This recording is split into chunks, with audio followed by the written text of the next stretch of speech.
Our political correspondent Ben Wright reports.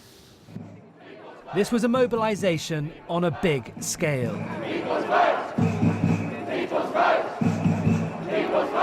By people who had come to the capital from across the country, many of them hoping Brexit can be stopped.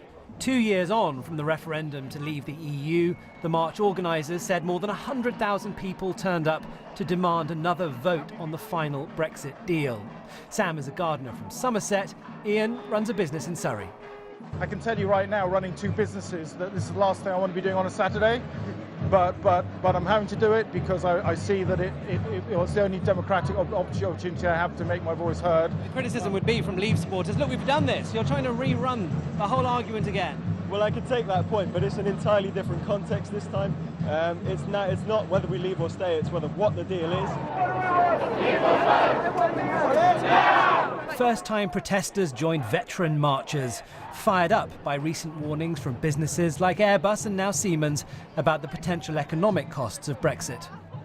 Nobody voted to damage the country in this way. And the people that lose are our children, who lose the right, the freedom that we've all enjoyed all of our lives. And there isn't enough of a reason to do this. But some people in the path of the march had a very different view. It's pathetic. Why? It's anti-democratic. We know what we voted for. We voted to leave. Today's march included very few politicians, and absences were noticed.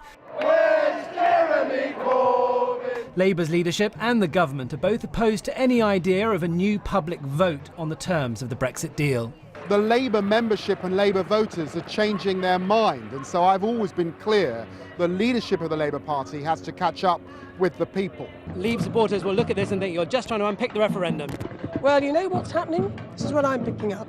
A lot of people who voted Leave are like a lot of people who voted Remain.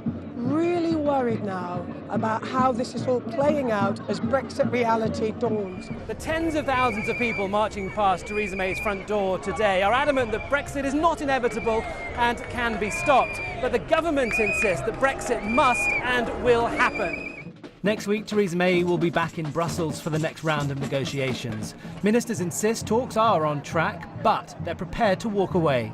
The Prime Minister has always said that nothing is agreed until everything's agreed, and that no deal would be better than a bad deal. And I think it's essential, as we enter the next phase of the negotiations, that the European Union understands that and believes it.